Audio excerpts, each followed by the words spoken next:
Okay, AER, also known as annual equivalent rate. Now that formula there is really important that we know how to use it, okay? So R will represent the interest rate when it's a decimal, that's really important.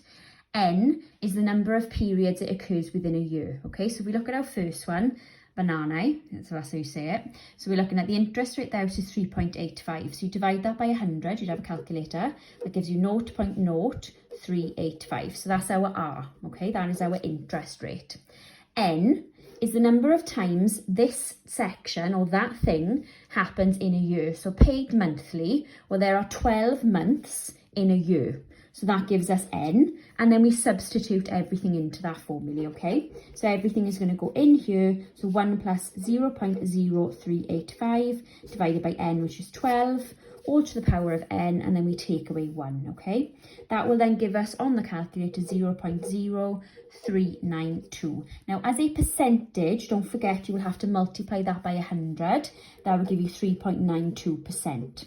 Okay, if we now do the same thing with the second one, so we've got Eiri, if that's how we say it, sorry, Welsh speaker, so that's how I would pronounce it.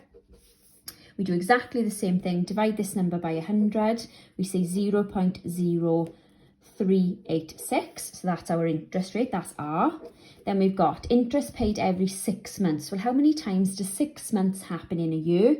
It happens twice, doesn't it? So that is our N, and we substitute everything into the same formula, okay? AER, this is the formula for.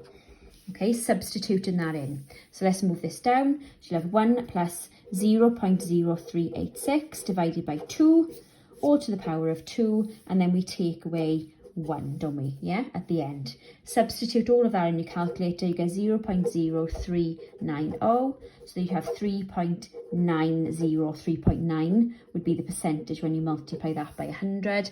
If we are then thinking of the better interest rate, we want the highest one. Therefore, 3.92 or 3.9, well, the highest one is this one, isn't it? So therefore, banana, if that's how we say it, is the better option, or the one we should go for, because that answer is highest, the highest interest rate.